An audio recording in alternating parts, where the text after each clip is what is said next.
నమస్తే మిత్రులారా, నేను జర్నలిస్ట్ రమేష్ని. బండి కుటుంబంలో ఒక హార్ట్ స్ట్రోక్ రావడం జరిగింది. అందులోనూ బండి సంజయ్ తల్లిగారైన శకుంతల గారికి నిన్న హార్ట్ స్ట్రోక్ రావడంతో ఆవిడ గారిని గచ్చిబౌలి మెడికల్ హాస్పిటల్కి తరలించడం జరిగింది. తరలించడంతో ఇక సోషల్ మీడియాలో బాగా ఇది వైరల్ అవుతూ ఉంది. ఎందుకంటే బండి సంజయ్ ఏం చేసిండు? ఓ మహిళతోటి సవాల్ చేసిండు, ఓ మహిళని బెదిరించిండు, ఓ నిందితురాలని వేధించిండు.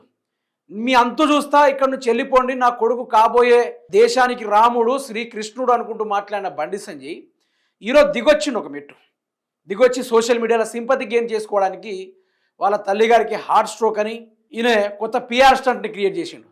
దాని తగ్గట్టుగానే back to back influencer social media వాళ్ళందరూ కలిసి దాని మీద వీడియోలు పెట్టడం, దానికి సంబంధించిన హ్యాష్ ట్యాగ్లు వేయడం, ఇవన్నీ చూస్తూ ఉన్నాం.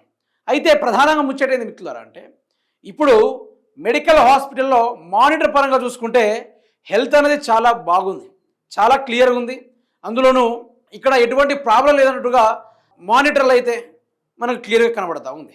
మరి బండి సంజయ్ ఏం చేసిండు?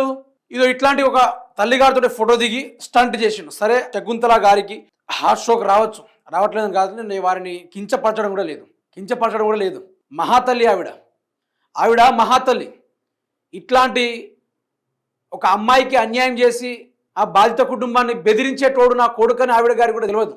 అయితే ఈ హార్ట్ స్ట్రోక్ రావడంతో ఇక బండి సంజయ్ ఏం చేసిండు? ఇదే కరెక్ట్ టైం పిఆర్ స్టంట్ వేసేయాలి దెబ్బకు, చలో అనుకుంటూ టకటక వేస్తే నిన్న సోషల్ మీడియాలో ఎక్కడ చూసుకున్నా, ట్విట్టర్లో కానీ, ఇన్స్టాగ్రామ్లో కానీ, యూట్యూబ్లో కానీ ఎవరు చూసుకున్నా కూడా ఇదే స్టంట్. తల్లి గారి మీద కూడా రాజకీయాలు చేసేటోళ్ళని ఎవరైనా చూస్తున్నారా మీరు? ప్రజెంట్ బండి సంజయ్ గారు తప్ప మీరు ఎవరిని చూడరు.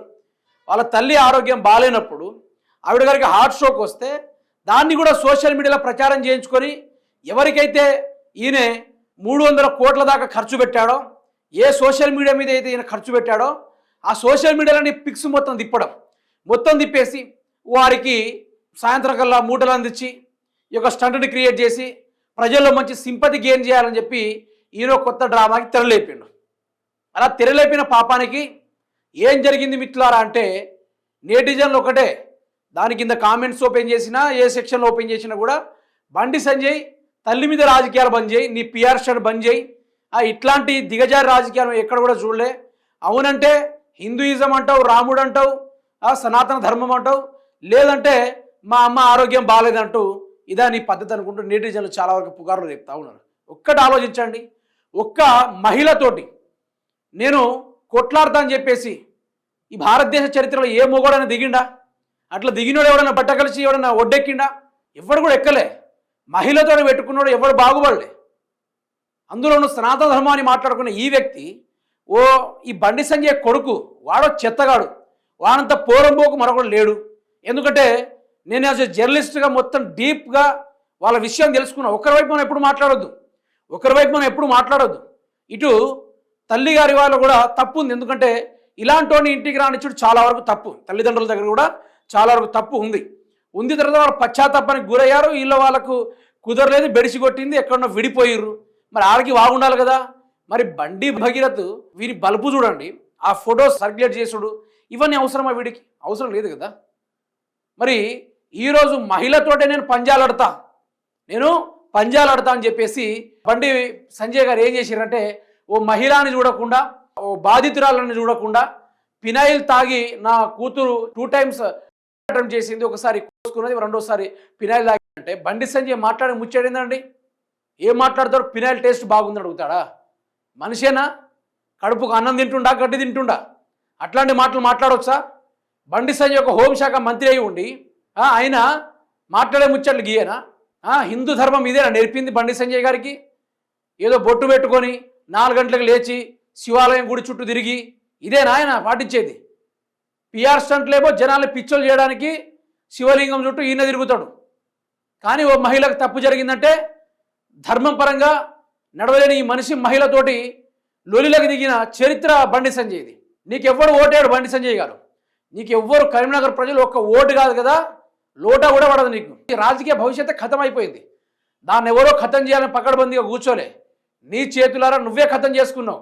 చల్, ఆ మహిళతో నాకేంది, మంత్రిని కదా, నా దగ్గర ఫుల్ డబ్బులున్నాయి, నేను కేంద్ర హోంశాఖ మంత్రి, నేను తలుచుకుంటే పోలీసు వాళ్ళు మా ఇంటి ముందు పహారాలు కాయాలని చెప్పేసి ఇట్లాంటి అహంకారం వల్ల ఈరోజు నువ్వు ఏం సాధించానో బండి సంజయ్, నీ తల్లి మీద రాజకీయాలు చేసుడు ఇది పద్ధత అని అడుగుతున్నా. పద్ధత ఇది? ఎవడట్లా చేయొచ్చా? ఇదేనా నీ యొక్క రాజసం, పౌరుషం? తల్లి మీద రాజకీయాలు దిగుతారా? నేటి జనులు చాలామంది తిడుతూ ఉన్నారు. కొంచెమైనా సిగ్గు తెచ్చుకో బండి సంజయ్. ఎదుర్కొనే దమ్మున్నప్పుడు నీలాంటి బలమైన ఎదుర్కో. నీలాంటి కండబలం ఉన్నోడు, అహంకారం ఉన్నోడు, బలుపు ఉన్నోడు, అదేవిధంగా డబ్బు, అధికారం, మదం ఉన్నోడితో పెట్టుకో. నువ్వు మహిళతో పెట్టుకున్నావు, అప్పుడే నువ్వు ఖతమైపోయినావు. ఏ రోజైతే ఆ మహిళను బెదిరించావో, ఏ బాధితులనైతే పినాయిలు బాగుందని అడిగావో ఆ రోజే నీ పతనం మొదలైంది. నీ బిడ్డ తప్పు చేసిండు, ఆ అమ్మాయి జీవితాన్ని నాశనం చేసిండు. చేసిన దానికి నువ్వు అని చెప్పించుకున్నాడు దవడల మీద జరవక మళ్ళీ పిలిచేసి ఏం మాట్లాడతావా? నీ కొడుకు, నీ కూతురు ఎవరి దగ్గర పడుతుందో, ఎంతమందితో తిరిగిందో, ఒకవేళ నీకే కూతురు అట్లుంటే, ఎవడైనా అట్లా మాట్లాడుంటే బండి సంజయ్ ఊక్కునేటోనివా? గుండు మీద గుద్దేటోనివి కదా. మరి ఈరోజు ఎందుకు ఇట్లా మాట్లాడుతున్నావు? నాకు నచ్చింది ఏంటంటే బండి సంజయ్ రాజకీయంగా అసలు పనికిరాడు. మరి చాలామంది ఉన్నారబ్బా మన దాంట్లో చాలామంది ఉన్నారు. చెప్పుల మోసిన చరిత్ర బండి సంజయ్కి ఉంది. ఈ యొక్క తంబాకు గుట్కా కేసులో ఇరికిన చరిత్ర ఈయనకు ఉంది. ఓటుకు నోటు కేసులో ఇరుక్కున్న చరిత్ర రేవంత్ రెడ్డికి ఉంది. 87 క్రిమినల్ కేసులో ఆయనకు ఆ గుర్తింపు ఉంది. ఎవరికి వాళ్ళకే గుర్తింపు ఉంది, ఎవరి వాళ్ళకే గుర్తింపు ఉంది. అట్లాంటి గుర్తింపు ఉన్నోళ్ళు ఏం చేసిరు మిత్రులారా? ఈరోజు మంత్రులుగా మనల్ని పరిపాలిస్తూ ఉన్నారు. సుక్క చదువు రాదు, అసలు ఇది ఏందిరా సబ్జెక్ట్ అంటే అది రాదు. సోమవారం ఏమొస్తుందన్న, నీ నడుము మీద మొల్దారం ఉందా? గిట్లాంటి రెచ్చగొట్టు రాజకీయాలా? భగవంతుడు ప్రతి చూసిండు, నీకు శిక్ష పడకుండా తప్పదు.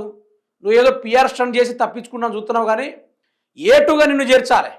ఏటుగా నిన్ను చేర్చి నిన్ను కూడా బొక్కలు వేయాలనేది ఇప్పటికి వరకు చాలా వరకు చర్చ జరుగుతూ ఉంది.